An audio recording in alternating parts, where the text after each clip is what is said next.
네, 개장 이후 30분이 지났고요. 현 구간에서 가장 뜨겁게 반응하는 이슈와 섹터 그리고 종목까지 한 번에 확인해 보도록 하겠습니다. 엠비엔골드 조범수 매니저와 함께 할게요. 매니저님 어서 오세요. 네, 안녕하십니까. 네, 반갑습니다. 첫 번째 한 주 활기차게 시작해 보도록 하겠습니다. 자, 첫 번째 이슈 바로 보시죠. 첫 번째 이슈는 항공인데요. 오늘 항공주 흐름이 좋습니다. 대한항공이 52주 신고가, 그리고 TA항공 경영권 분쟁 이슈에 5% 현재 급등하고 있고요. 이스타홀딩스의 인수합병이 무산되면서 제주항공에 138억 원을 지급하려는 판결이 나오자 제주항공도 급등하고 있습니다. 매니저님, 항공주 안에서 좀 어떤 기업을 더 눈여겨봐야 할까요? 모두 지금 급등하고 있거든요. 네, 지금 이번에 항공주들 반등 나오는 종목들 대체로 확인을 해보시면은 바닥권에서 좀 올라오는 모습이다 보니까 실제로 거래량도 거의 없었고 좀 이게 돌발적인 소식이라고 좀 보시면 될 것 같아요. 경영권 분쟁 이슈와 같은 섹터들이 최근에 좀 강세를 많이 만들고 있다 보니까 좀 유사한 이런 내용이 나온다 하면은 일단은 급등 나오는 편입니다. 오늘 장중에 보시면은 중국과 관련된 비자, 무비자 소식이 나오면서 여행 관련주들이 올라가고 있는데 좀 오늘 좀 이 양측의 좀 이면적인 모습이 많이 보이는 것 같아요. 오늘 장중에 좀 이제 많이 올라온 종목 같은 경우에는 뭐 참 좋은 여행 아니면 노랑풍선 이런 시총 작은 종목들이 많은 급격한 상승을 만들어주고 있고요. 다만 오늘 그러면은 이런 호텔 관광객들에 대한 증가에 대해서 면세 쪽으로 우리가 일반적으로 많이 찾아보곤 합니다. 대표 종목인 호텔신라를 보시면은 오늘 호텔신라는 또 실적에 대한 우려감으로 마이너스 7%가량 빠지고 있는 모습을 보여주고 있습니다. 좀 애매하다고 봐요. 호텔신라의 실적 자체를 보시면은 우리의 실질 경기에 대한 모습이 가깝게 다가오고 있지 않는가라는 모습으로 보시면은 좋을 것 같고요. 좀 테마성으로 지금 일단 시장이 굉장히 약한 상황이기 때문에 어찌되었든 그래도 테마가 생겼기 때문에 움직인다라고 보시면 될 것 같습니다. 항공주 같은 경우에는 대한항공 과거에 그리고 운송에 대한 부분으로 급격한 상승을 만들었었던 부분이 있는데 저는 지금 항공주를 보시는 것보다는 오히려 항공유 쪽에 한번 주목해 보시면 어떨까 싶습니다. 최근에 유가에 대한 상승은 물론 항공유에도 함께 영향을 미칩니다. 그 중에서 바이오시밀러 쪽으로 항공유 개발 사업을 하는 회사가 있죠. 우리나라에서는 DS 단석이 있습니다. DS 단석을 보시면은 오늘 중에 지금 6에서 7%가량의 상승분을 보여주고 있는데 DS 단석이 지금 최근에 미국에 또 1조 원에 가까운 또 항공유를 공급하게 되었다라는 소식이 나온 만큼 안정적인 추세로 회복세가 가능해 보입니다.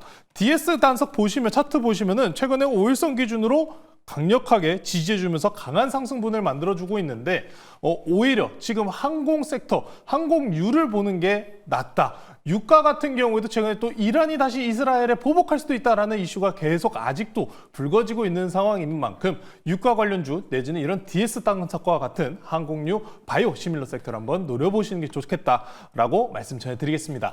네, 알겠습니다. 항공주보단 항공유를 관심 있게 보자라고 말씀 주셨습니다. 자, 두 번째 이슈도 함께 확인해 볼까요? 두 번째 이슈는 지드래곤입니다. 최근 엔터주들이 고개를 들고 있죠. 로제 아파트에 이어서 지드래곤의 파워까지. 자, 흥행가도를 달리면서 분위기가 한껏 달아오르고 있는데 매니저님, 로제 아파트로 YG 플러스가 2배 넘게 급등한 바 있잖아요. 단기간 안에. 파워도 이 아파트를 뛰어넘을 수 있을까요? 혹시 지드래곤 신곡 들어보셨습니까? 들어봤죠. 저는 개인적으로 아파트보단 더 좋다고 생각이 들거든요. 제가 나이가 좀 있어서 그런지. 저는 못 들어봤는데 사실 아파트를 이기긴 힘들지 않을까? 그래도. 아, 그래요? 다만 그래도 지금 현재 엔터계에서 계속해서 저 컴백 소식이 들려오고 있어요. 항상 이제 4분기 겨울 지나고 계속 다시 한번 또 세션 시작할 타이밍이잖아요, 이때가. 그러다 보니까 뭐 YG 엔터 같은 경우에는 또 새로운 또 아이돌들 컴백한다는 소식으로 좋은 주가 흐름을 만들고도 있습니다. 지드래곤 관련주로 뽑자면은 한 2개 정도 볼 수 있을 것 같아요. 신송홀딩스랑 디지털조선. 이제 지분 관계에 엮여 있는 종목들인데 이 종목들이 지드래곤이 아이튠즈에서 15개국 1위를 달성했다라는 소식으로 상승분을 만들었다. 지금 현재 시장에서는 좀 반납을 만들고 있는 상황인데 그럼에도 불구하고 지금 현재는 이런 단기적인 이벤트가 존재하는 상황에서만 좀 시장이 움직일 수 있다라고 보시면 될 것 같아요. 신송홀디스 한번 차트 보고 넘어가 볼게요.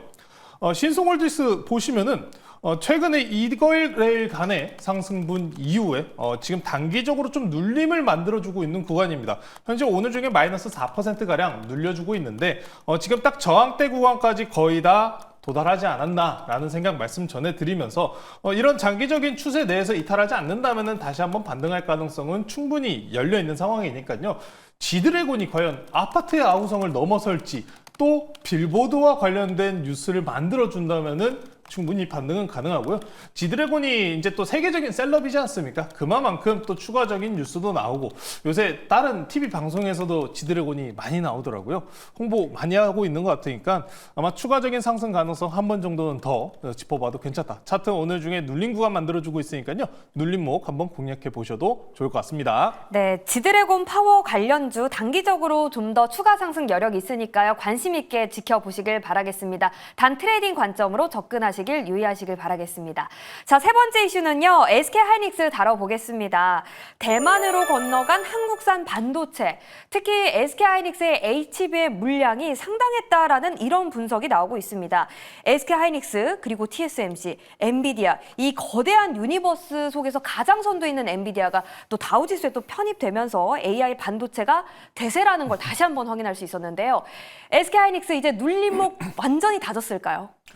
오늘 일단 네. SK하이닉스가 1%에서 2% 가까이 지금 반등을 만들고 있어요. 네. 자, 그러다 보니까 이제 좀 다지고 올라갈 수 있을까? 네. 라는 관심도가 지금 상당히 좀 높을 것 같아요. 이제 5일 이동평균선을 막고 지금 눌리고 있는 모습을 보여주고 있는데 SK하이닉스 최근에 횡보는 굉장히 좋습니다. ASMPT라든지 아니면 한미반도체와 같이 아니면 하나인더스트리얼 솔루션즈, 하나정밀, TC본도와 같이 여러 지금 다변화를 꾀하면서 안정적인 성장세와 내지는 그리고 생산 수율 단가를 낮추기 위한 노력을 계속 보여주고 있습니다. 넥스트, 다음을 위한 개선세를 계속 잘 만들어가고 있다는 거죠. 추가적으로 CXL 소식까지 굉장히 좋은 소식입니다. 자, 다만 지금 시장의 분위기가 쉽지는 않죠. 당장에 이제 트럼프냐 해리스냐에 대한 문제도 아직 남아있는 상황이니까요. 당장에 지난주 슈퍼위크 같은 경우에는 빅테크들, 업체들의 이익 성장치 대비해서 케이펙스 투자 계속 너무 크게 늘어나지 않느냐, 이거 부담이 가중화될 수 있다라는 시장의 이야기도 나온 만큼 아직은 한 발자국은 떼놔야 되는 상황이다라고 보시면은 좋을 것 같습니다. 오늘 중에 이제 또 모건 스탠리에서 또 새로운 얘기가 나왔어요. 하이닉스 네. 뭐 숏보고서 이런 거 아닙니다. TSMC에서 이제 가격 인상이 20%가량 나올 수 있다라는 뉴스가 나왔어요. 네. 자, 그러면 이거를 긍정적으로 받아들일 수 있는 거는 당연히 모든 캐파를 쏟고 있는 TSMC겠죠. 자, 근데 20% 인상을 한대요. 그럼 가격 인상분에 대한 전가는 어디로 가겠습니까? 엔비디아로 가겠죠. 네. 엔비디아로 가고 그 가격 인상은 더 돌고 돌아서 결국에는 또 빅테크 업체들로 넘어가기 마련입니다. 그래서 지금 계속해서 케이펙스 투자에 관련된 캐파 투자와 관련된 이 비중에 대한 상승분은 계속해서 높아지고 있는 상황이기 때문에 앞으로 이 빅테크 업체들이 과연 계속해서 이런 출혈 지속을 계속할 수 있겠느냐라는 의문까지 올라올 수 있는 상황이기 때문에 일단 주의는 필요하다는 점. 그리고 추가적으로 ASMPT가 SK하이닉스와 TC본도에 관련된 이제 계약 소식도 나온 만큼 안정적인 HBM 수율, 특히나 생산량을 늘리겠다라는 소식으로 받아들이셔야 되기 때문에 단기적인 HBM 가격에 대한 조정 가능성도 다시 한번 대두해야 될 가능성이 있기 때문에 아직은 한 발자국을 조금 더 떼고 둘러보자라고 말씀 전해드리겠습니다. 네, 일단 SK하이닉스 지금 진입하는 건 좀 부담스럽다. 좀 더 눌림이 나오면 그때 들어가 보자. 네, 이렇게 좀 정리를 해볼 수가 있겠습니다. 맞을까요? 리스크가 다 지워진 다음에 들어가도 늦지 않다는 거죠. 당장에 네. 만약에 트럼프 후보가 대통령이 된다면은 우리나라 반도체들 어떻습니까? 안 좋아요. 일단 대선만이라도 좀 보고 그 다음에 결정해도 늦진 않을 것 같습니다. 네, 알겠습니다. 아무래도 또 미국 대선이라는 큰 불확실성이 남아있기 때문에 이틀 남았죠. 그 이후에 좀 판단을 해도 늦지 않을 것 같습니다. 자, 조금 전에 들어온 소식 속보 하나 전해드리고 이어가겠습니다. 이재명 더불어민주당 대표가 금투세 폐지 동의하기로 그렇게 결정했다라는 소식이 들어왔습니다. 주식시장이 너무 어렵기 때문에 이러한 판단을 내린 걸로 보이는데요. 자, 금투세 폐지에 동의하기로 했다. 어떻게 보시나요? 주식시장에는 호재 같은데요? 네, 문제는 네. 지금 이 시장의 하락분이 오롯이 금투세 때문에만은 아니었다는 게 제일 중요합니다. 금투세도 지금 현재 시장의 하락분을 만들고 변동성을 만든 데는 하나의 원인이 되었습니다만 이거 하나로만 지금 시장에 반등 나오기에는 아직 어려워요. 이제 하나가 해소됐습니다. 완전히 너무 안 좋고 뭐 리스크 뭐 이란 이스라엘 싸워 대통령은 누가 돼 그리고 이 금투세는 또 누가 돼 패시브 자금 계속 빠져 엄청난 리스크들이 산재해 있는 가운데에서 하나가 지금 이제 지워진 거예요. 차츰 이제 하나하나씩 리스크의 끄트머리가 이제 해소가 되어가는 구간이니까요. 자, 이제 금투세는 어느 정도 안정화가 되어가는 모습입니다. 이제 미국장에 있는 리스크들만 해소되면은 좀 안정적인 시장을 만들 가능성이 있어 보이니까요. 이했던 금투세의 좋은 이런 폐지와 같은 좋은 소식이 나왔으니 다음에도 추가적인 좋은 소식 우리 기대해 보도록 하겠습니다. 네, 금투세 리스크도 해소됐고 이제 미국 대선만 남겨두고 있습니다. 자, 이러한 상황 속에서 오늘 주도주는 어떤 기업 가지고 오셨나요? 오늘 주도주는 확실히 좀 오늘 이야기한 부분과 좀 다른 섹터긴 합니다. 네. 네, 오늘은 대왕고래 섹터 가지고 대왕고래 나왔고요. 돌고 돌아 또 다시 대왕고래입니다. 네, 또 다시 대왕고래인데 잠시만요. 네. 오늘은 좀 매수가를 제가 좀 지정을 해드리도록 할게요. 네. 저는 매수가 지정, 일단 종목 먼저 말씀드릴게요. 화성밸브라는 종목 말씀 전해드리도록 하겠습니다. 네. 가지고 나오기 전에 분명히 한 3%대였는데 어느새 또 10%대 치고 올라갔다 왔네요. 네. 아쉽습니다. 항상 이럴 때. 네, 좀 천천히 갔으면 좋겠어요. 매수가를 일단 제가 9,800원으로 좀 지정을 해드릴게요. 이미 지금 9,800원? 올라가고 있는 네. 구간이다 보니까 눌리면서 일단 매수해보자. 매수가를 먼저 9,800원으로 좀 지정해드리고요. 오늘 이제 화성밸브 다들 알고 계시다시피 밸브 제조의 우리나라 한국 1위 기업입니다. 자, 화성밸브 왜 봐야 되냐? 이제 대왕고래 이제 시추 섹터가 앞으로 이제 12월부터 첫 시추에 진입을 한다고 합니다. 이미 결정이 난 사실이고, 이제 드디어 이 정부 섹터이기 때문에 최근에 정말 한 9월 달 말일부터 한 달 넘는 기간, 한 달 가까운 기간 동안 질질 밀려왔었습니다. 자, 근데 이제 이 자원개발 섹터 같은 경우에는 우리나라에게 정말 필수적인 섹터라고 생각을 합니다. 러시아라든지 중동이라든지 이런 변동성, 특히나 원자재에 대한 변동성이 강한 상황이기 때문에 자원개발에 대한 니즈는 계속해서 커질 수밖에 없다는 점 꼭 짚고 넘어가시면 좋을 것 같고요. 화성밸브 수급도 좋습니다. 이 한 달 새 내에서 계속 하락세를 보이던 구간에서 외국계들은 이 구간에서 9거래일 동안 연속적으로 강하게 매수를 해준 모습을 보여줬기 때문에 이 화성밸브 충분하게 반등 강하게 나올 가능성 높다라고 말씀 전해드리겠습니다. 목표가 같은 경우에는 11,500원, 손절가는 8,000원 제시해드리도록 하겠습니다.